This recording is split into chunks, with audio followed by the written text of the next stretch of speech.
Okay, Assalamualaikum warahmatullahi wabarakatuh. Selamat sejahtera, saya Cikgu Umairah.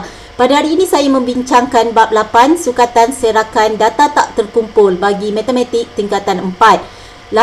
Subtopik 8.2 sukatan serakan. Standard pembelajaran menentukan kesan perubahan data terhadap serakan berdasarkan nilai sukatan serakan, perwakilan dan grafik. Jadi apakah kesan perubahan data serakan di sini? Kita akan lihat apabila berlakunya setiap data ditambah atau ditolak dengan suatu permala, apa berlaku kepada sukatan serakannya? Atau setiap data didarab atau dibahagikan dengan suatu permala secara seragam apabila wujudnya nilai pencilan dalam set data dan apabila suatu nilai dikeluarkan atau dimasukkan ke dalam set data. Bermakna di dalam video ini kita akan melihat apakah kesannya kepada sukatan serakan apabila terdapatnya kes-kes seperti yang dinyatakan tadi. Jadi yang pertama kita akan lihat apakah kesan perubahan sukatan serakan apabila setiap data ditukar dengan menambah atau menolak suatu permala. Jadi katakanlah kita ada data 5, 6, 8, 11 dan 13. Jadi yang kita cari sukatan serakan bagi data ini iaitu yang pertama julatnya. Kita tahu julat adalah 13 tolak 5 iaitu 8. Julat antara kuartilnya di sini, kita tahu di sini tengah-tengahnya adalah median, bermaksud kuartil pertamanya adalah 5.5 dan nilai kuartil ketiga adalah di sini adalah bersamaan dengan 12. Bermaksud julat antara kuartilnya 12 tolak 5.5 iaitu 6.5. Dan kita akan dapatkan sukatan serakan seterusnya iaitu sisihan piawai bagi data ini. Jadi kita guna kalkulator untuk lebih cepat. Jadi saya akan tukarkan kalkulator saya kepada mood statistik. Kemudian saya akan pilih data untuk masukkan data tak terkumpul saya iaitu yang pertama 5, 6. Jadi setiap kalkulator mempunyai cara yang berbeza. Kalkulator yang biasa pelajar guna ada dinyatakan kaedahnya di dalam buku teks. Okey, jadi kita juga boleh mengira menggunakan formula ya. Jadi di sini kita akan tekan. Okey. So kita nak dapatkan sisihan piawai data tadi. Jadi kita dapat di sini 3.007. Jadi kita tulis di sini. Jadi seterusnya kita dah dapatkan sukatan serakan bagi data yang pertama. Jadi kita lihat apakah yang berlaku kepada julat antara kuartil dan sisihan piawai apabila data ini ditambah atau ditolak. Jadi kita tambahkan 3 kepada setiap data daripada data yang pertama. Jadi apabila kita tambahkan 3 kepada setiap data yang baru kita adalah 8, 9, 11, 14 dan 16. Jadi kita lihat apa berlaku kepada sukatan serakannya. Julatnya adalah 16 tolak 8 juga 8. Bermakna sukatan serakan untuk julat masih lagi sama. Julat antara kuartilnya adalah di sini 15 kuartil ketiga ditolak dengan 8.5 kuartil pertama iaitu 6.5. Dan sisihan piawainya kita guna kalkulator untuk data yang baru. Jadi kita gantikan data yang baru kita iaitu yang pertama bukan 9 ya, 8 ya, kita betulkan balik. Okey, masukkan yang pertama 8, yang kedua data kita 9, 11, 14 dan 16. Jadi kita masukkan data kita. Jadi kita nak dapatkan sisihan piawai data yang baru. Jadi kita dapati sisihan piawai data yang baru adalah sama dengan sisihan piawai data asal tadi. Jadi seterusnya kita lihat pula apa berlaku kepada sukatan serakan sekiranya tolak 2 daripada setiap data daripada data yang pertama tadi. Jadi ini adalah data yang baru apabila kita tolak 2 daripada data yang pertama tadi. Jadi kita lihat julatnya sekarang 11 tolak 3 juga 8. Julat antara kuartilnya iaitu kuartil ketiga 10 tolak kuartil pertama 3.5 iaitu juga 6.5. Dan kita lihat sisihan piawai. Jadi kita masukkan data yang baru yang telah kita tolak 2, 3, yang pertama, yang kedua 4, yang ketiga 6, 9 dan 11. Jadi kita lihat nilai sisihan piawai untuk data yang baru kita tadi. Saya menggunakan kalkulator saja untuk cepat. Okey, dan kita juga telah belajar mengiranya juga sama, iaitu 3.007. Jadi kesimpulannya, tidak ada perubahan nilai sukatan serakan apabila setiap cerapan dalam satu set ditambah atau ditolak dengan suatu pemala. Jadi kita dah dapat hasil apakah kesan perubahan sukatan serakan apabila data ditambah atau ditolak. Seterusnya, apakah pula kesan perubahan sukatan serakan apabila setiap data dalam suatu set data didarab atau dibahagikan. Jadi kita dapatkan suatu set data dengan nilai datanya adalah 2, 4, 10, 16 dan 20. Jadi kita cari nilai sukatan serakan bagi data ini. Jadi kita dapati julat data kita 18, iaitu 20 tolak 2. Julat antara kuartilnya, kuartil ketiganya di sini, iaitu 18 tolak 3, 15. Dan sisihan piawainya adalah 6.86. Jadi kita boleh menggunakan kaedah secara pengiraan atau kita boleh menggunakan kalkulator untuk mudah mendapat sisihan piawai. Jadi saya masukkan data dalam kalkulator. Yang pertama 2, yang kedua 4, yang ketiga 10, yang keempat 16 dan yang kelima 20. Jadi apabila dah masukkan data, kita akan kira nilai bagi nilai sisihan piawai ya. Jadi saya tekan 4 di sini, sisihan piawai saya perlu tekan 3. Jadi sisihan piawainya adalah 6.86. Saya telah ringkaskan di sini. Jadi seterusnya kita lihat apakah yang berlaku sekiranya kita darabkan setiap data dalam kad yang pertama tadi dengan 3. Jadi sekarang data yang baru kita 2 darab 3 6. Kita akan dapat 6, 12, 30, 48 dan 60. Jadi sukatan serakan untuk data yang baru julatnya adalah 54, iaitu 60 ditolak dengan 6. Data terbesar tolak data terkecil. Julat antara kuartilnya, kuartil ketiganya di sini, iaitu 60 tambah 44 bahagi 2 tolak dengan kuartil pertama 12 tambah 6 bahagi 2. Kita akan dapat julat antara kuartilnya 45. Dan sisihan piawai untuk data yang baru yang telah kita darabkan dengan 3 adalah 20.58. Jadi apabila kita bandingkan sukatan serakan data yang didarabkan dengan 3 dengan data yang asal tadi, kita dapati julatnya adalah 3 darab 18 julat asal. Okey, julat antara kuartilnya pula adalah 3 darab 15, yang mana 15 adalah julat antara kuartil yang asal. Dan sisihan piawainya 20.58 adalah 3 darab 6.86, iaitu sisihan piawai data tadi. Jadi kita dapati apabila data didarabkan dengan 3, julat sukatan serakannya juga akan nilainya juga didarabkan dengan 3. Jadi seterusnya kita akan lihat pula apakah kesan kepada sukatan serakan apabila kita bahagikan setiap data yang asal tadi dengan 2. Jadi data asal kita bahagi 2, 2 bahagi 2 1, 4 bahagi 2 2, 10 bahagi 2 5, 16 bahagi 2 8, 20 bahagi 2 adalah 10. Jadi nilai sukatan serakan data yang baru kita, julat adalah 10 tolak 1, 9. Julat antara kuartil adalah 7.5, iaitu kuartil ketiga 9 di sini tolak kuartil pertama 1.5, 9 tolak 1.5, 7.5. Dan sisihan piawainya adalah 3.43. Jadi apabila kita bandingkan, kita dapati apabila data dibahagi dengan 2, julatnya adalah nilai julat data asal juga dibahagi 2, iaitu kita dapat 9 bersamaan dengan 18 julat yang pertama tadi bahagi 2. Begitu juga dengan julat antara kuartil. Jadi julat antara kuartilnya juga adalah 7.5, iaitu julat antara kuartil yang asal tadi 15 turut dibahagi dengan 2. Begitu juga dengan nilai sisihan piawainya 3.43 adalah nilai sisihan piawai data yang pertama tadi dibahagi dengan 2, iaitu 6.86 bahagi 2.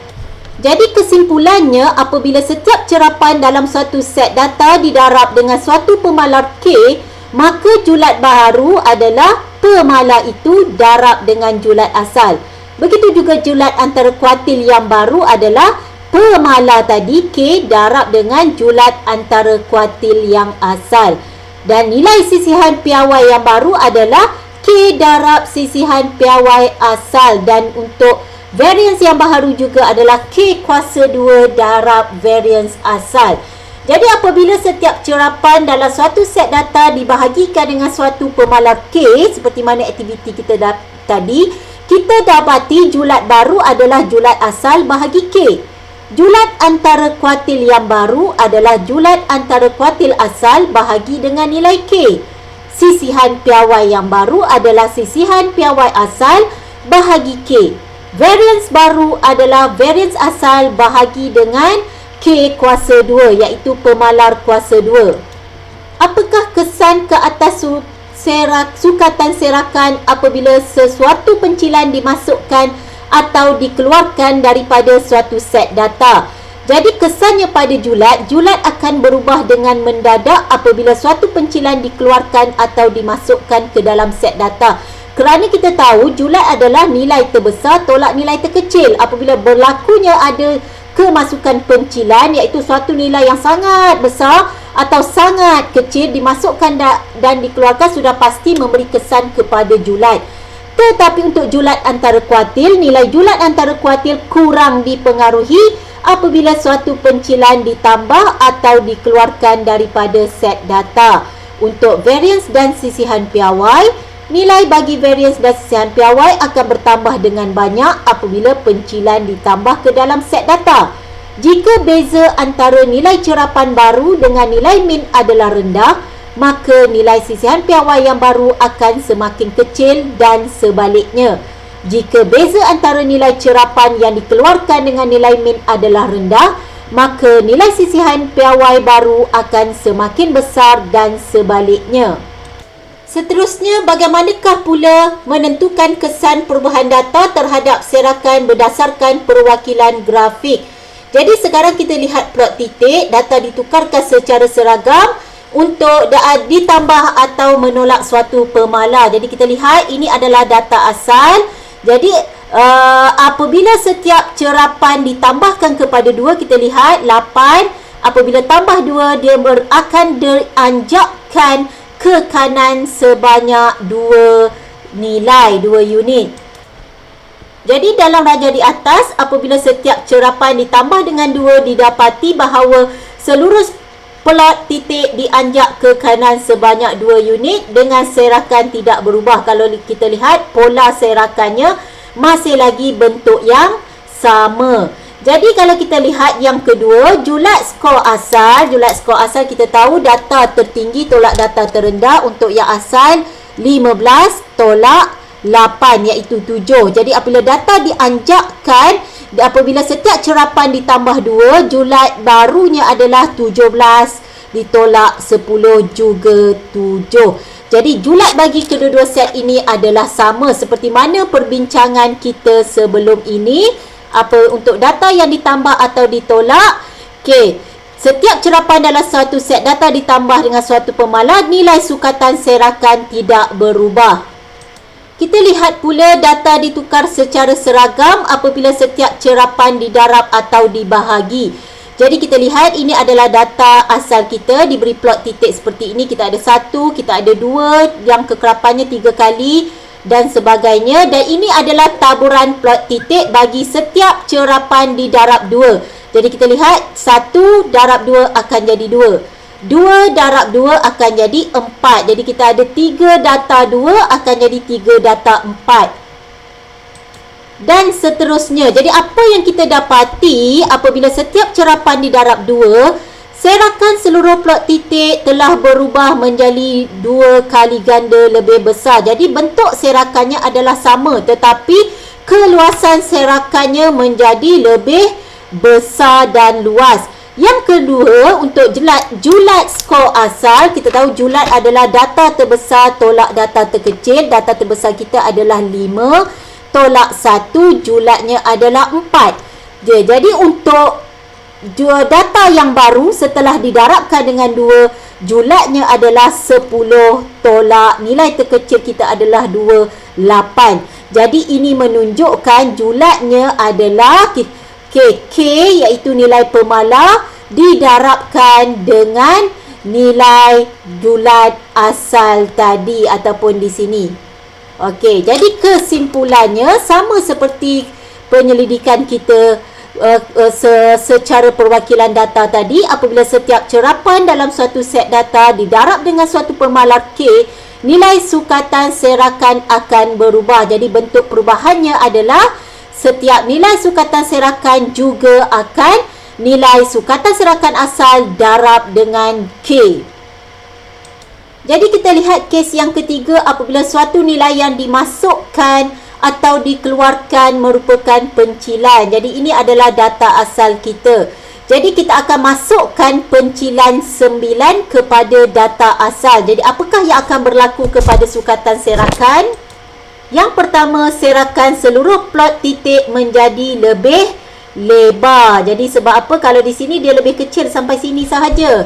Jadi serakan di sini anda kena faham gambarannya seperti ini. Okey, kita buat garis putus-putus macam ni. Jadi, bila kita ada pencilan 9, kita dapati serakannya akan menjadi lebih lebar dan luas. Yang kedua, kita lihat julat skor asal kita iaitu yang terbesar 5 tolak 1 adalah 4. Tetapi untuk skor yang baru apabila dimasukkan pencilan 9, 9 tolak 1 akan jadi 8. Jadi ini menunjukkan seperti mana perbincangan kita tadi, julat bagi set data baru menjadi lebih besar dibandingkan dengan julat bagi set data asal apabila suatu pencilan dimasukkan. Jadi hal yang sama berlaku apabila suatu pencilan juga dikeluarkan. Jadi nilai sukatan serakan bagi set data baru akan menjadi lebih besar dibandingkan dengan nilai sukatan serakan bagi set data asal apabila suatu pencilan dimasukkan. Jadi bukan sahaja untuk julat, begitu juga apabila kita mencari nilai julat antara kuartil ataupun sisihan piawai mahupun variance. Jadi kita lihat soalan contoh 13, diberi set data 4, 6, 7, 7, 6, 11, 12, 12. Hitung sisihan piawai bagi set data ini. Seterusnya, hitungkan sisihan piawai baru apabila A 4 dikeluarkan, B 7 ditambah dan C 18 ditambah. Jadi kita akan lihat soalan contoh 13, diberi set data 4, 6, 7 tadi. Jadi kita akan bincangkan penyelesaian untuk A terlebih dahulu, diikuti B dan diikuti C. Jadi data asal kita adalah 4, 6, 7, 7, 9, 11, 12, 12. Nilai minnya adalah hasil tambah data kita tadi bahagi bilangan cerapan 1, 2, 3, 4, 5, 6, 7, 8. Jadi kita dapat min data yang asal adalah 8.5. Sisihan piawainya kita akan gunakan formula di sini iaitu jumlah X kuasa 2. Jadi kita kuasa 2 kan setiap nilai data kita, 4 kuasa 2 tambah 6 kuasa 2 tambah 7 kuasa 2 tambah 7 kuasa 2 tambah 9 kuasa 2, tambah 11 kuasa 2, tambah 12 kuasa 2, tambah 12 kuasa 2, bahagi N iaitu 8, tolak min 8.5 kuasa 2. Jadi kita dapat 2.784. Jadi apakah yang berlaku kepada min dan sisihan piawai apabila 4 dikeluarkan daripada data? Jadi apabila 4 dikeluarkan daripada data, bermaksud data kita tadi ada 8, dah tinggal 7. Jadi tiada lagi 4, jadi 6 tambah 7 tambah 7 tambah 9 tambah 11 tambah 12 tambah 12 bahagi bilangan cerapan 7, kita dapat min yang baru adalah 9.143. Jadi kita lihat pula nilai sisihan piawainya, kita kuasa 2 kan setiap data kita, hasil tambahnya bahagi 7 tolak nilai min kuasa 2, kita dapat 2.356. Jadi apa yang kita dapati di sini, apabila nilai yang semakin jauh daripada min dikeluarkan, sisihan piawai yang baru menjadi semakin kecil. Jadi kita keluarkan 4, min kita 8.5. Bermaksud data yang kita keluarkan tadi adalah data yang jauh nilainya daripada min. Ianya akan mempengaruhi sisihan piawai yang baru akan menjadi semakin kecil. Jadi kita lihat pula apa yang berlaku kepada min dan sisihan piawai sekiranya kita tambahkan satu data yang baru, iaitu 7. Ini adalah data asal kita tadi, 4, 6, 7, 7, 9, 11, 12, 12. Jadi bila kita tambah 7, 7 tadi ada 2, sekarang dah jadi 3. Menunjukkan data kita tadi dah ada 9. Jadi min yang baru hasil tambah data 4 tambah 6 tambah 7 tambah 7 tambah 7 yang baru tambah 9 tambah 11 tambah 12 tambah 12, kita bahagikan jumlah cerapan kita 9. Kita dapat min yang baru adalah 8.333. Jadi kita lihat pula sisihan piawainya. Sisihan piawainya jumlah kuasa 2 data. Okey, bahagi dengan jumlah cerapan, sekarang dah jadi 9.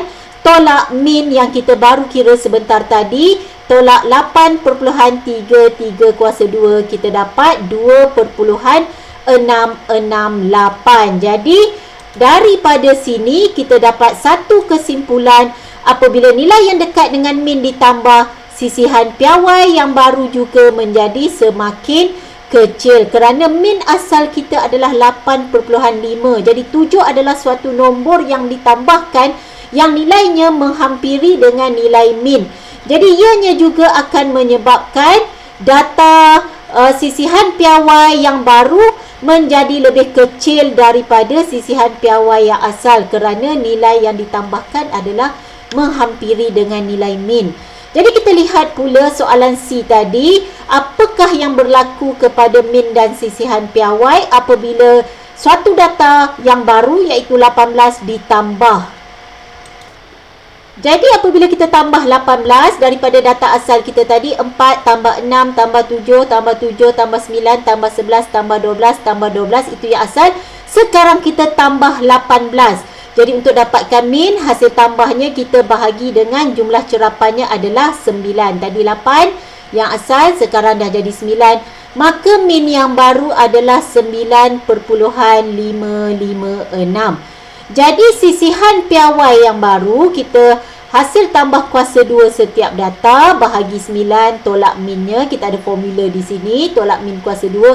Kita dapati 3.974. Jadi apa yang kita dapati di sini, apabila nilai yang semakin jauh daripada min ditambahkan, sisihan piawai menjadi semakin besar. Kerana kita lihat di sini, 18 adalah suatu nombor yang jauh daripada nilai min asal kita tadi, 8.5. Jadi apabila suatu nombor yang sangat jauh daripada min ditambahkan, sisihan piawai juga akan menjadi semakin besar. Jadi kita dah menjawab soalan contoh ini dengan mendapatkan nilai min sisihan piawai apabila data ditambah dan dikeluarkan, dan kita telah tafsirkan apa yang berlaku apabila nilai yang jauh daripada min ditambah atau dikeluarkan. Sekian saja untuk video kali ini. Diharapkan video ini dapat memberi manfaat kepada semua yang menonton. Dengan ini saya sudahi. Sekian, terima kasih.